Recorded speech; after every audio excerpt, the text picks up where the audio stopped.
Welcome to No Question About That. This is a focus on Manchester United women. I'm Ed, and Andy Slater is here from the Barmy Article Fanzine. How's it going, Andy? It's going well. Fanzine's still going strong. Good to get women's football back, and obviously we start later than the men's season, but we've had a couple of games now out in Stockholm and then the start of the league season yesterday. It's a long summer in the women's game. I mean, it's an interesting dynamic, isn't it? Much fewer games than on the men's side of things, but some really serious injuries as they start ticking up the number of games. And so, just be sensible and don't give everyone an ACL, because the prevalence of ACLs in the women's game is really high as well. But we're here to talk about Manchester United, where we are. So we'll talk a little bit about the signings over the summer, some departures, how we feel about that, and the early season results, both the European qualification and, as you said, just had the WSL game. Women's sport generally, though, women's football generally, we're going through a moment because I think the world record transfer fee has been broken 4 times in the last year and 3 times this summer. There is more money in the game. There's new investors. United are playing London City Lionesses soon. Michelle Kang, big investor from the States, pumping money in. They were one of the 4 anyway. So how are you feeling about the women's game generally with all this money pumping in and a lot of focus on it? I think it feels like a kind of Premier League moment where when the Premier League started, those that happened to be around the top benefited by getting the most financial input. The TV money benefited those most, and for us, for United men at least, it lasted quite a while. Yep. And I think it's great for the game because that's what it's screaming out for. The numbers are minuscule compared to men's football, so a £5 million budget could run a women's football team for the year. Yeah, which in men's football terms, that's a small agent's fee even. Yeah. So it's frustrating that the money isn't being put into the levels that it should be. When a couple of teams do it, there's going to be a lot of pain for those that can't. Mm. Now, London City Lionesses aren't backed by a men's club, but they are getting the money pumped in. They got battered 4-1 by Arsenal. I expect they will come good at some point in the season, some of the talent they've got. But it feels like a club of United size should be getting on board at this point. Because I think we went into the summer with a budget, and then the £1 million barrier was broken with Olivia Smith. London City Lionesses were splashing cash around, and I think all the numbers that United went in with suddenly became a lot higher as the market shifted, and we didn't react to it. So I think those that won't or can't invest are at risk of getting left behind, and I think it's going to increase the disparity for a while, but the top end needs to rise for the lower end to start catching up. Otherwise, there's going to be a lot of men's teams that have a women's team that is just a token gesture because they can get away with it, and it's going to put pressure on those that can to invest. But I do worry about those that can't. Yeah, I think it's a fair point, isn't it? The women's game has this kind of soft salary cap. But there's plenty of ways around it, right? So you can cut a part of the sponsorship out. Most clubs do that where they have a men's. I mean, I think was it 12 in the WSL? It's expanding at some point, isn't it, to 14? Yeah. And so, 11 of the 12 effectively backed by the men's club or part of the same club. I mean, we know that Villa and Chelsea sold their clubs to other parent company groups, all that kind of nonsense for ridiculous PSR reasons. But United could invest more, right? It's within the remit to do that. They could just say, hey, part of that Qualcomm sponsorship is for the women's team. They're all wearing Qualcomm on the front of their shirts too. It's this much, and it would be very, very easy and make no difference. So it's a choice to set the budget where it is. I mean, do the calculations. Chelsea don't really split it out, but I think it's about £20 million a year, their budget. Arsenal maybe slightly less. City about Arsenal's, and then United's a bit further behind that. I think I tried to dig into this to look at all the finances. It's a little more opaque than on the men's side. Yep. But it's within the gift. Anyway, let's talk about who came in, because there's some interesting signings here. Julia Zigiotti Olme came in. She started in the side in midfield. Fridolina Rolfo, lots of people know her from Sweden and Barcelona and all of that kind of stuff. And then we had Jess Park come in as part of that well, it's not officially a swap, but basically a swap with Grace Clinton going the other way. Initial impressions on the players that have come in? How are you feeling about them? I think all three are immediate improvements to our first 11. Zigiotti Olme, that feels like the planned one. Once Sweden went out of the Euros, she was announced shortly after. She's in for pre-season. She's played the 2 Champions League qualifiers and the league game so far, and she improves our midfield immensely. She replaces Dominique Janssen in that kind of 6th position, and Dom Janssen has now moved back into defence, replacing Millie Turner. So that also, I believe, improves our defence too. I think she played in defence a couple of times last season, but looked a little bit out of place. But now that it's her position next to Maya Letitia, she looks the part. And she's played a lot there over her career as well. I mean, it's not new. Yeah. It was just kind of them odd games last season mixed in with playing in midfield. It felt a little bit wrong, but she certainly looks the part now. And Zigiotti Olme, I think she's the kind of player that I think peak Hayley Ladd was the closest we've got to that, and I think she's probably better than Hayley Ladd was at that role. You know, you can be attacking, you'll lose the ball, and she's straight on it. She's defending on their 18-yard line. It's not a case of just protecting the back 4. It's protecting the ball, protecting possession. She's just putting tackles in everywhere and not giving space for transitions for the other team. So I think that's she won't get the plaudits because she's not going to score screamers. She's not going to put crosses in, but I think she, coupled with Hinata Miyazawa, will basically run our midfield and give Ella Toon, who probably now owns that number 10 spot, to do what Ella Toon does. And it's a good base for that midfield and for her to venture forward and drift across the front line. Yeah, Miyazawa obviously had a long time out with injury, back in the side and looks good. She didn't play much in her first season. I think it was more niggles than anything serious. She kind of cemented her place in the side last season, and she runs the show. She's everywhere. She was dropped against Liverpool at Anfield, and I have no idea why.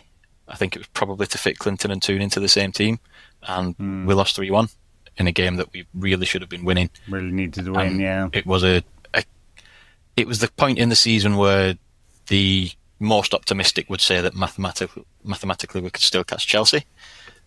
After that, we couldn't. Now, we wouldn't have done anyway, but it was a game that we should have been winning, and it's difficult to say that one player in or out makes a difference, but it really felt like Miyazawa did at that point. And I think her having Zigiotti Olme as a partner now, it's just, it lets her do her job. Absolutely. It's a good mix, it's a good balance. And it's the one planned transfer I think we've made. The other 2, while they're great, I think we're opportunistic.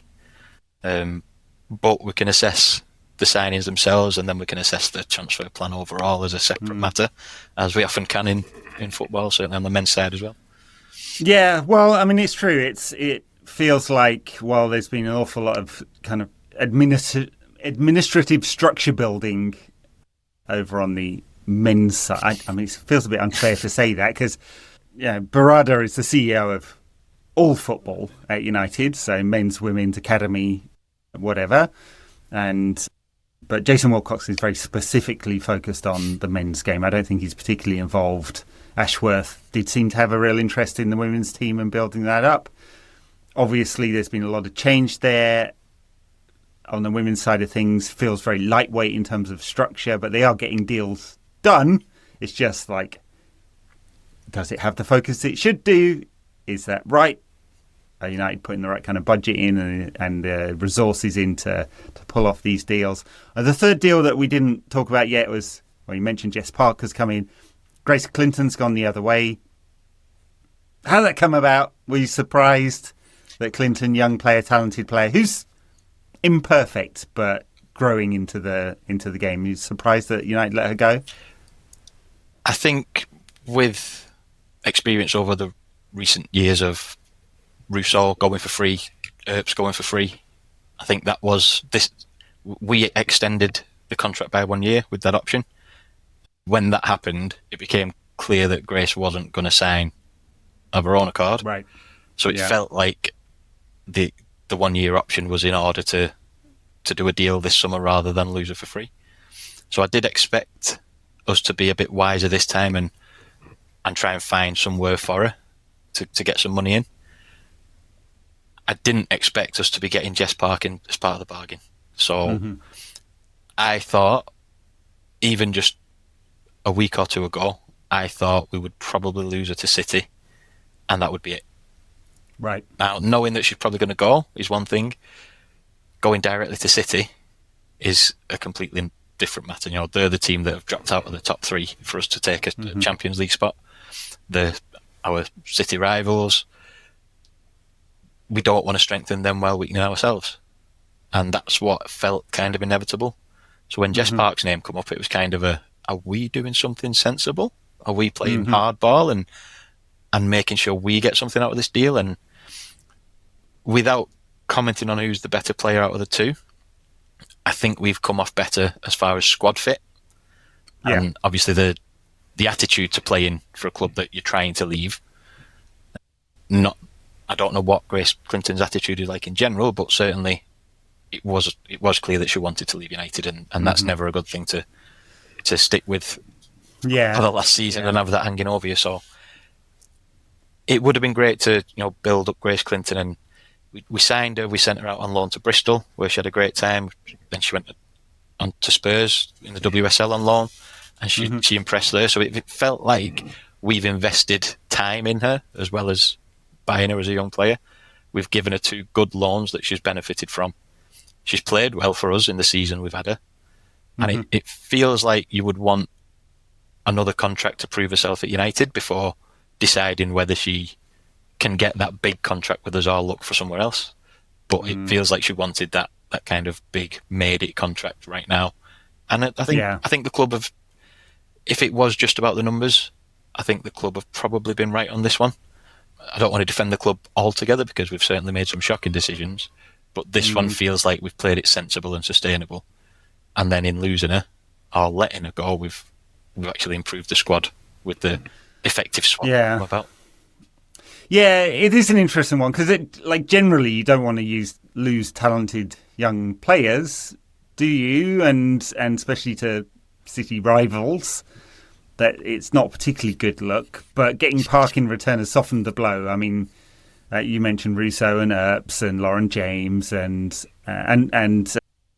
who else has gone? There's a bunch of big names have gone. I think that those are the 2 main ones that we've let slip. I think Lauren James we got a fee for when it was clear she didn't want to stay. Out of her, yeah. Anna Batche, it was always clear she was going back to Barcelona, but Earps and Russo were the ones where it was like, why don't you want to stay? What's wrong? Yeah. And then it was a contract rundown and the 6-month saga from January to summer, which hangs over the club. I think others have been handled slightly better, but those are the 2 that kind of we didn't get screwed. We screwed ourselves, I think, by letting that happen. Fair enough. I mean, Mary Earps got a really big contract. Her career hasn't really gone anywhere, and Fallon Tullis-Joyce has proven to be an excellent keeper, so it's not like United downgraded there. And in Russo, well, it took a season, didn't it? But Elizabeth Turlin's in and scoring goals already, and I think it looks like she's going to have a really good season this season. Does. Yeah, very good. Yeah. And she scores more goals than Russo anyway, so for sure that'll happen. But different skill sets. All right, it's. Looks like the squad's stronger this season with those signings, but will that be enough? Because Chelsea spent big, Arsenal spent big, City, they've made some improvements in their squad, but it's also United need to be looking over their shoulder because London City Lionesses, maybe not this season, but definitely in the future, given they're a multi-club group as well, will be one to look at. Spurs have spent money, Liverpool have spent money, although they did lose Olivia Smith. So there's a lot of challenges for those top places. It's not like everyone's standing still here. Yeah. It's a top 3 that you want to be in for the Champions League spots. We've been in the top 4, battling for 3 places. 2 seasons ago, we finished 5th in that 4-horse race for the top 3, which that one was the absolute shocker, but we've bounced back last season, and some say it's City injuries that helped us to get that top 3, but the fact is we got it. Whatever injuries happen for whichever teams, We finished third. We got good results to get there. I think we do have a better squad now than last season, but I don't think we've done enough. The 3 signings we've made are all top tier signings, I would say. They're all going to go straight into the first team, I would think. Jess Park I would think Jess Park will start on the right in place of Celine Bizet, possibly rotate with Toon in the number 10 role at times. But they're all going to be, regular players. They're not going to be squad players. They're not going to be backup. So the signings we've made are great. It's the signings we haven't made that is concerning. We've got Jade Riviere at right back, and last season we had Aoife Mannion covering when Riviere was out. Now, Aoife Mannion was a great defender, but Jade Riviere is a proper United fullback. She's rapid and she gets down the wing and supports the attack. And when you replace her with a right back who is ultimately a defender, you lose the way you play. We do have Hannah Blundell that's come back from maternity leave, who can, she can play both sides at full back, and she's one that will get down the wing and support. But you don't know what you're getting back. You don't know what kind of play you're getting after a year out of football and going through a pregnancy. So that's a bit of an unknown. We have Anna Sandberg, who started the last few games at left back, and I think she's an improvement on Gabby George because she's an attacking fullback. Again, Gabby George is a good defender, but Sandberg is a good fullback who will get forward and support the attack. So she can also play on the right, while we have Leah Galton and new signing Fridolina Rolfo, who are ultimately left wingers, but have both played at left back as well. So we've got fullbacks who can attack, and we've got cover on both sides. But I would have liked more dedicated cover at right back for somebody who can play that kind of attacking football. The most concerning position, though, I think, is Elizabeth Turland. I don't think we've got anybody who can do anything near what she does. Melvin Mallard plays off the left sometimes and did yesterday, but she's often a striker as well. But she's a very different kind of striker than Turland, so it's good to have that option of different football, but not if it's forced. Rachel Williams can play the kind of target type football, but she's 37, I think, maybe 38. She didn't score a goal last season, so she's performed heroics for us in the past. She's a great servant. She gets stuck in. She's no nonsense, and she can come on for 20 minutes and make a difference. But she's not a player you want to be counting on. So when her contract was extended this summer, a lot of people complained that we're the kind of club that extends 38-year-olds. For me, if that is part of a wider strategy, it's fine. If that's in lieu of signing a striker, then it's a mistake. Now, I don't think the plan was that is it. I think we just failed to get the targets we wanted. But it leaves us very thin in that position. I think we're well covered in midfield now, well covered on the wings, now that Jess Park's come. Before Jess Park, I was worried about the right side. But because Jess Park can play there, I think that improves us a lot. But it's the striker position that concerns me the most. If we lose Turland, we lose a huge part of the way we play. Yes, well, we'll see over the course of the season whether that's a mistake or not. Stay fit.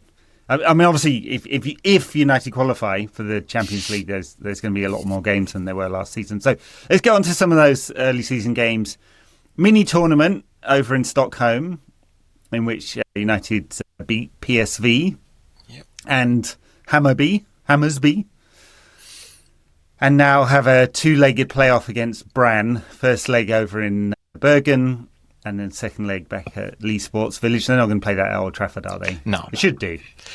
Lee Sports Village. It would be nice, but I think we'll lose something at Old Trafford. I think the crowd gets lost. And it's true. There's been some... I mean, we've talked about this before, right? A couple of games at Old Trafford last season, only one against Everton attracted like 10,000 people, and then I forget who the second one was. At West Ham? We played... It was actually a decent one last season. We played City and clinched. City, that's right, yeah. Came back from 2-0 down to draw 2-2, and that clinched top three.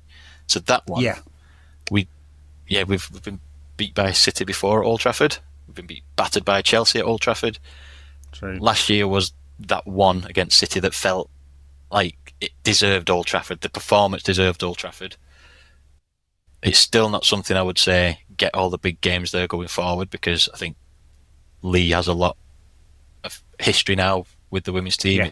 It does feel like home, and when we get on the North Stand Terrace, it feels old school on the terrace. We stood up, and we do get a good atmosphere going. And I think the players are always going to say that the fans help, but I believe that it is the case at Leigh Sports Village. So I don't think we're ready for Old Trafford yet.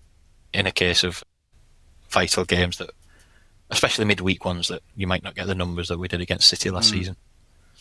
You were out in Stockholm. How was that mini tournament? Very mini, but it's an interesting format, isn't it, for qualification? But a lot of teams involved in that tournament. It does feel strange, but when you think about getting 4 teams down to 1 over the course of 4 days, it does make sense.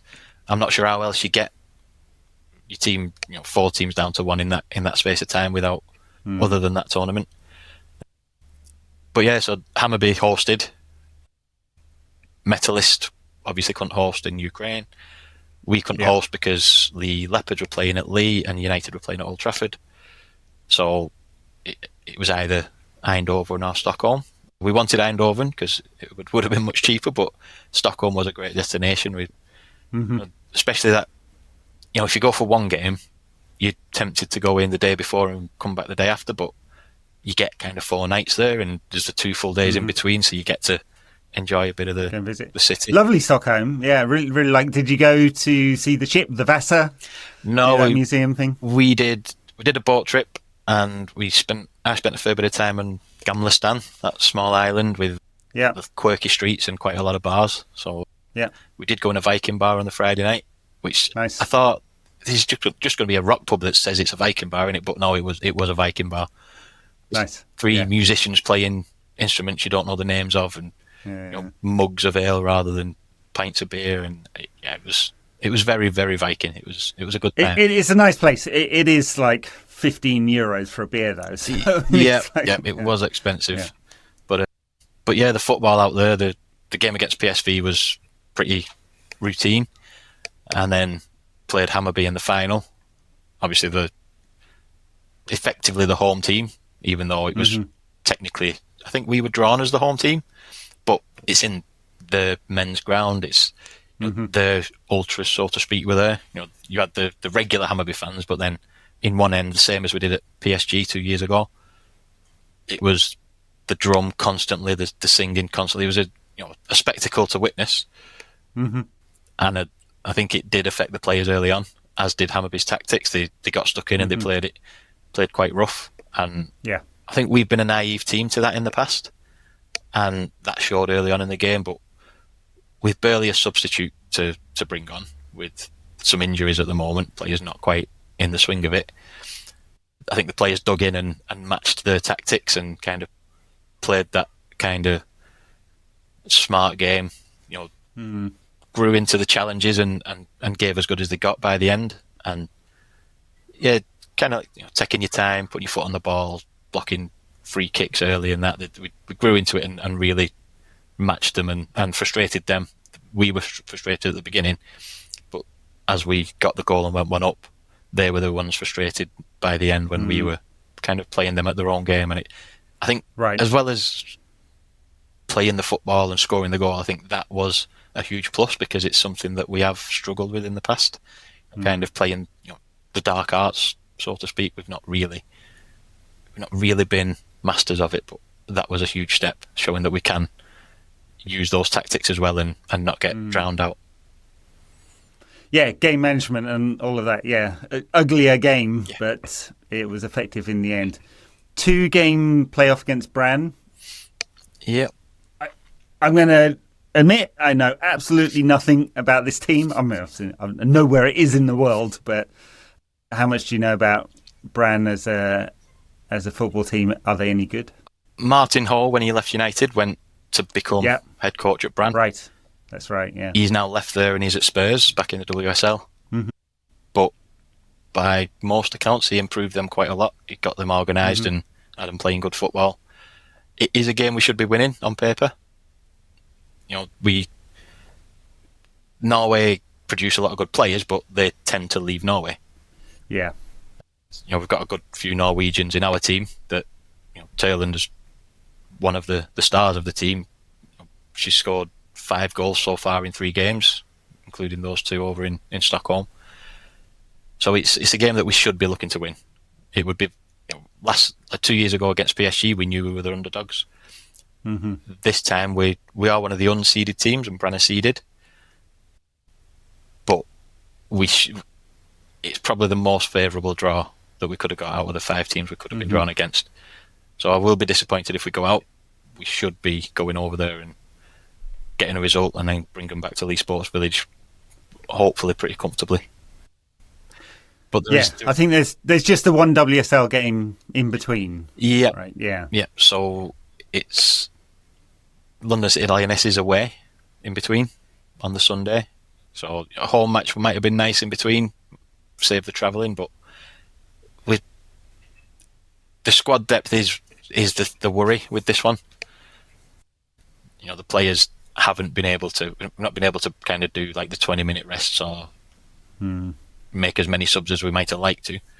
But we've got the players that should be able to go out there and get a result, bring it back to Leigh, and hopefully not sacrifice London City Lionesses in the middle. We hopefully still get a result there in between. Yeah. And then a very good win at the weekend, opening WSL game, 4-0 win over Leicester. Yeah. There's some impressive performances in that. Goal from Ellertoon, a couple from Turland already. Yep, it was a very good performance. Toon got the first. She was quite lucky that it went in. I think the keeper should have saved it, but it was well worked. And when they go in, and then sometimes you need a bit of luck with a goal early on to give you that boost. And I think she showed that why she is the starting number 10, and that Grace Clinton isn't as big a loss as some people might think. Mm-hmm. Zigiotti Olme was impressive. She gave us that base. She showed us what she's been doing in pre-season and in Stockholm. I think what impressed me about us yesterday was Melvin Mallard played on the left and was comfortable coming into the middle, which worked well with Toon drifting out to the left and operating in them areas. I think Anna Sandberg, as an attacking fullback, gave us help with that as well. Gave us more balance than Gabby George would have done as a more defensive player. And I think Turland all day long is the player that we need to wrap up and keep fit, because she leads the line brilliantly for us. There are times that she's led the line well without scoring, but her impact has still been the difference. But she's doing it and scoring so far this season. 3 against PSV, 1 against Hammarby, and then 1 yesterday. Mallard got the 3rd and 4th yesterday. And then when Jess Park came on, it was, we looked great anyway, and then she came on for the last half hour. And there was, at one stage, she picked the ball up deep and just drove forward with it, and it was like the highlight reels we've been watching all summer of Belabor, when we hoped he was coming to United. And she just picked it up and went. Dynamic player, for sure. Yeah. And that's the kind of play we've not really had. It's kind of what we expected from Grace Clinton, but didn't necessarily get that often. And it was against Leicester. It was against Leicester, and Leicester aren't very good, but you still got to be done. You still got to pick up the ball and do those things with it. Yeah. And it was impressive. And it was, I think Jess Park plays in the positions that we've tried to shoehorn Grace Clinton into to accommodate her and Toon. And now we've swapped her for a player that comes in and plays those positions anyway, and plays them really well. She's an established player. When she came on, she's tiny, but she came on and she slotted straight in and made things happen. So I think that was and young as well. I mean, she's 24. Yeah, so it's not like she's not feels like she has been around for a while. Yeah, I think that's the difference. Her and Clinton have got similar appearance stats, but while Clinton's have been at Everton and at Bristol and at Spurs, Jess Parks have mostly been at City in the WSL, fighting for the top 3. So while they've got similar numbers, the experience, I think, is quite different. And that's something that I think should serve us for years to come, hopefully. How are you feeling about the season ahead? It's again, it'll be a challenge to make the top 3 is the goal, right? Does 4th place go into the Europa Cup next season, or is it still this? It's still top 3. The Europa Cup is those that fail in the qualifiers. Yeah. Okay. So if in Stockholm, if we'd have finished fourth in that mini group, we'd have been out altogether. Second or third would have been in the Europa Cup, and then the winners, as winners, we went through to the next round. So if we win over 2 legs, we're in the Champions League. If we lose over 2 legs, we're in the Europa Cup. So we've definitely got a European campaign to come. Whether it be Champions League, which is a league phase, like the Men's Champions League, or the Europa Cup, which is 2-legged straight knockout. So the pressure's on if you're in the Europa Cup, you lose a tie and you're out. Whereas in the Champions League, you're guaranteed a certain number of games in that league phase. So I think for this season, with it being a league phase, if we get in the Champions League, we've got a good few games to get our heads around it and get stuck in and adapt and grow into European football. If we end up in the Europa Cup, the pressure's on with each tie, but the calibre of team we should be playing against should be more manageable as well. So whichever one we're in should hopefully get an exciting run. But obviously we want that Champions League spot. And as far as the league alongside it, good few away games there, and because it's just had those few games as Manchester United women in the 7 years, 8th season I think now it is. Yeah, just those 2 against PSG and then the 2 in Stockholm so far. So it's still a very young European team, but we're guaranteed European football this time. But alongside that, in the league, you still want to be challenging for that top 3, and earning the right to be in Europe again. And it's not just about qualifying for Europe, it's about being a team that players can look at that are consistently in Europe and will sign for, knowing that they're in a team that will challenge regularly. And I think that's the key. And I think our first 11 are good enough to challenge anybody in this league. It's the depth that is a little bit concerning, as I said, specifically up front. And then if we lose Jade Riviere, it's kind of shuffling players around to try and keep the same style of football. So the 11 we've got, I think, are spot on. We have got some good depth in some areas, but then in others that we are quite thin and quite fragile. So I think it has been said that the targets we've failed to get this summer will be on the cards in January again, whether it's the same players or certainly the same positions. So if we get to January and we've not had an injury crisis, and then we've got a second chance of doing what we should have done this summer and boosting the squad to the level it needs to be, then hopefully, because we've not spent a lot this summer, we finished second in the World Sevens, and all the talk about that was fun. It was.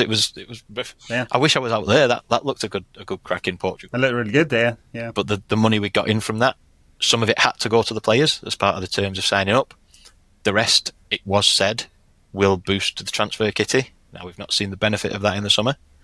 So hopefully, come January, if the targets are still on the table, we can splash some of that cash and do what should have been done this summer. Chelsea's title to lose. I mean, I guess that's the assumption now. Default assumption is that Chelsea are the favourites to win everything. Yeah, and they've just brought in this Thompson from Angel City, which is another big signing. But Arsenal as Champions League winners, they'll be looking to turn that into some league form and step up from, the kind of the top end of our level, battling for Champions League spaces. They'll want to be in the bracket up and challenging Chelsea for the title. Olivia Smith could be a huge difference in that. She showed brilliant goal at the weekend. She showed then why she's cost $1 million, and she's still very young. I think she's only 20, so she's got a lot of years in her, and she's good enough already to be the first £1 million player in the WSL. So I think Arsenal would probably be looking at hoping for a title charge, but we've got to be making sure we stay above City, and then also trying to knock on that door of finish second before. We got lucky with some injuries then, but we have got the players that can do it. We just need to add that bit of depth in January. Yeah, fair enough. Well, okay, it's going to be a really interesting campaign. Hopefully go through against Brann. That'll be a great experience for the fans and for the club as a whole, just to grow and show that the club is at that level, the team's at that level. It's probably pretty open in European, and not that anyone's expecting United to win the Champions League, but one step at a time. But that'll be a very open tournament. Barcelona having some financial problems that's affecting the whole club. They're losing players. I think they might not have paid everyone at one point. Anyway, So it just makes the whole tournament fairly open, I think. I mean, both Chelsea and Arsenal will be expecting to do really well in that one. Yep. Again. So Arsenal still have to qualify. They're in this round as well. Yeah. So, they're likely to. You expect them to, but they've still got to go and win this two-legged tie and actually get through to that stage. Yeah. Interesting decision not to have the winners automatically qualified there. It's a really exciting time in women's sport generally. I mean, coming off the back of the Euros, which was a great tournament. A lot of... I happened to be in England for the final at the time. Made it back, yep. I mean, I don't know. Minor barometer of how popular this is now. It was 4 pubs until I could get in one. So didn't plan it very well, but there you go. Looking forward to this WSL season. A little bit difficult to get coverage without getting a dodgy stream, which is obviously illegal, and I definitely wouldn't do anything like that. But mates have told me you can do that. So, yeah, I will be following along, and hopefully we'll catch up with you during the season to check in on the temperature of how the team's doing. Andy, enjoy it. Thank you very much for coming on again. Thank you. Hopefully, if we do this at the end of January, we'll be talking about a much stronger squad and a title running with any luck. Yep. United dropping a couple of million on a couple of Barcelona players. That'd be nice. We've already took one of them for free, but why not? Put the pressure on. So, Jim, get your wallet out. Come on. All right, Andy, thank you very much. Everyone, thank you very much. Catch you next time.